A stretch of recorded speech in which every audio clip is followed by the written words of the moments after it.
Hello everyone, welcome to day 57 of Wild Writing in the Time of Corona. Today we're back to our usual workshop. I'm going to give you six categories of words. You're going to make a choice, a very quick choice from those, and then you're going to try and use 4 of those choices to make a poem of at least 4 lines.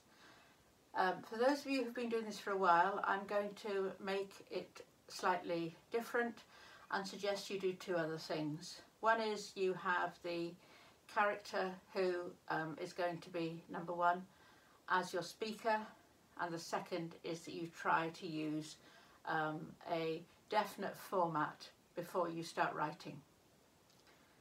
Okay, so with that in mind, here are the categories for today.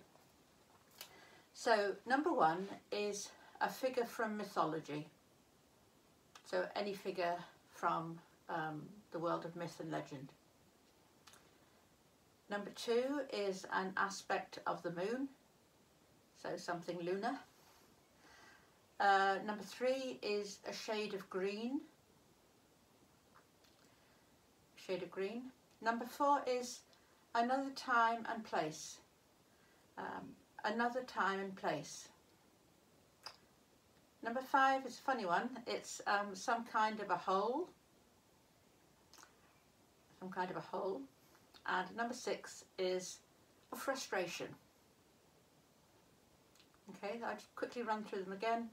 A figure from mythology, an aspect of the moon, a shade of green, another time and place, some kind of a hole, and a frustration. And I'm suggesting that you might like to use the figure from mythology to steer your poem through. I think that might make it a bit more interesting for you, and also it's quite a good way of building character to have the person's voice.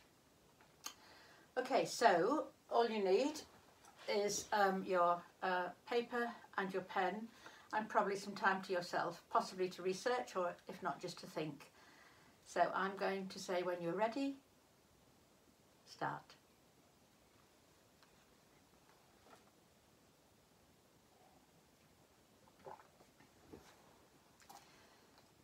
Welcome back. I wonder how today's went. I think as for those of you who are doing this every day and it's becoming a sort of practice, it's quite interesting to experiment with different forms and different techniques, and I hope that today's suggestion of a verse form to adopt before you started was a helpful one. I'll share my choices and then I'll show you what I've managed to do. My figure from mythology was a character called Tiresias, who was known as a prophet and was blind. The moon was a crescent. The shade of green was leaf green. The other time and place was a person who was farming on a Scottish island in the 19th century. Don't ask me why I was so specific about that. The hole was the sort of hole that you dig in the sand when you're starting to make a sand pit. And the frustration was, I struggled with this one, but I had the brevity of life. And luckily I did the whole poem in somebody else's voice, which made it a lot easier.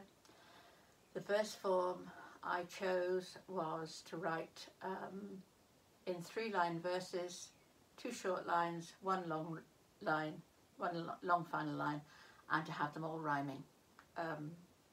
I'll leave you to be the judge of its success. So I call this Tiresias.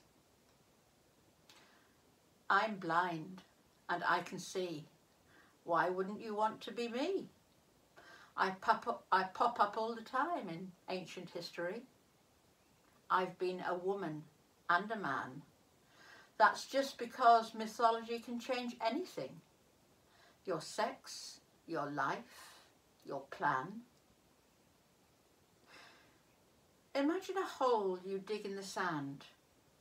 The tide comes in, this much you had planned. The whole is gone, life's brief, time and tide are not in your hand. A crescent moon may call to you through shaking leaves on an island in the blue. I can see the tsunami coming, and there's nothing I can do. I think that's probably quite a silly little poem, but it did what I set out to do, which I guess I will take as some measure of success. So I look forward to hearing your poems, to maybe having some interesting perspectives on today. And as always, do feel free to like and share the page, and to send your poems privately if you wish to contrarycas@gmail.com. You take care, and I will see you tomorrow. Goodbye for now.